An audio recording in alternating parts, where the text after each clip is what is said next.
वनराज नहीं, बापूजी निभा रहे हैं बेटे का रोल।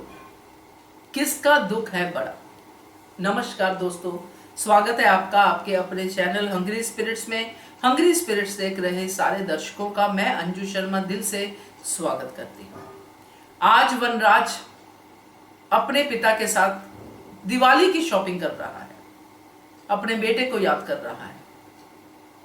पिता अपने बेटे की तरफ देखता जा रहा है जो कि बापूजी, और उनका थॉट प्रोसेस क्या चल रहा है उस पर भी चर्चा करेंगे।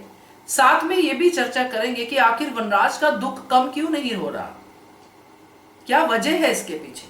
सब लोग मूव ऑन कर गए मगर वनराज नहीं कर पाया। चलिए चर्चा करते हैं। पहले वही निवेदन, जिन्होंने अभी तक चैनल को सब्सक्राइब नहीं किया है कर लीजिए। साथ में दोस्तों बेल आइकॉन दबाइएगा ताकि आपको हमारे वीडियोस के नोटिफिकेशन मिलते रहे।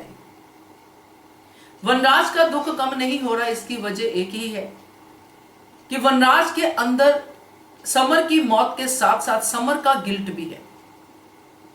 समर को जिस तरह वनराज ने ट्रीट किया पूरी उम्र, बहुत ही लेट टाइम पे वनराज को उसने पिता कहना शुरू किया, पापा कहना शुरू किया। पहले मिस्टर शाह ही कहता था क्योंकि वनराज उसकी मां को मिसट्रीट करता था। ये बड़ा गिल्ट होता है दोस्तों।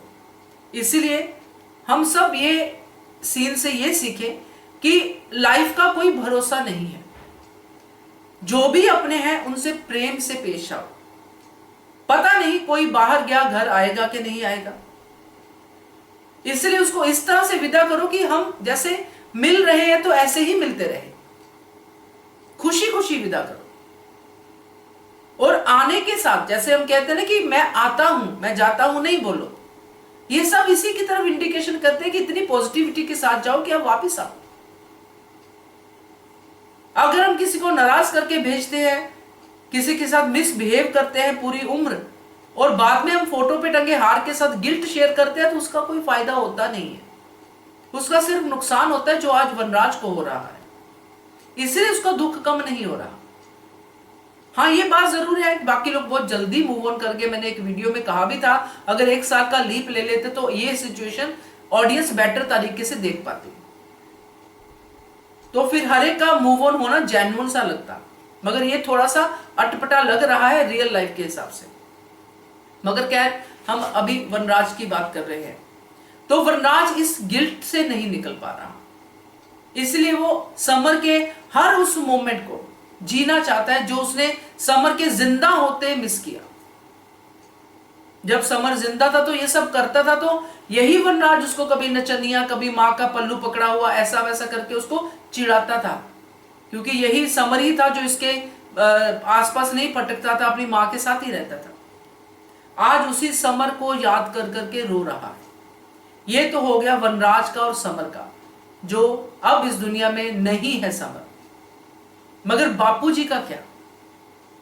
इस उम्र में वो बुजुर्ग और बा दोनों मेहनत कर रहे हैं, और इसकी मेहनत ज्यादा है क्योंकि वो अपनी वाइफ के साथ भी काम कर रहा है पैसे कमाने के लिए। जिस उम्र में बैठ के आराम करना चाहिए, लाफिंग क्लब में भी जा रहा है अपने आप को सेट करने के लिए, इस उम्र में ये सब चीजें वो कर रहा है, मगर साथ में काम भी कर रहा है। और इसके साथ साथ वो सामने अपने ही बेटे को, वनराज को, हर पल मरते देख रहा है।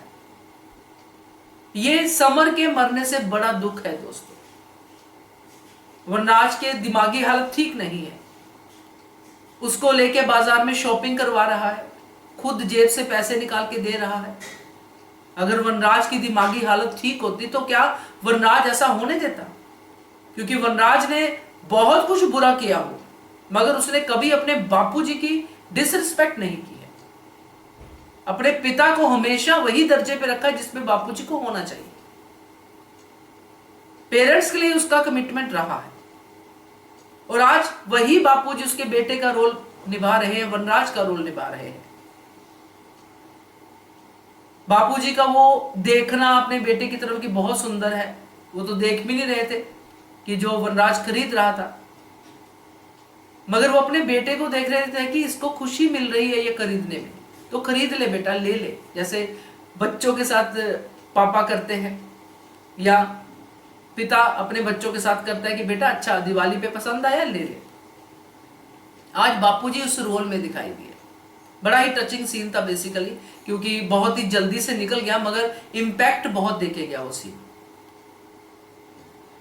क्योंकि ये जो होता है ना कि अपने जवान बेटे को खोने का दर्द वो तो होता है, मगर अपने जवान बेटे को अपने सामने पागल होने का दर्द, अपने जवान बेटे को पल पल मरते देखने का दर्द, जिसमें आप कुछ नहीं कर पा रहे हो, सामने खड़ा है जिंदा मगर मर रहा है, ठीक नहीं कर पा रहे हो, आप कोशिशें कर रहे हो, आपका दिमाग उस तरफ चल रहा है, आपका दिमाग दूसरी तरफ भी चल रहा है, फैमिली को संभालना है, ये भी करना है, वो भी करना है, और बेटे को तो संभालना ही संभालना है।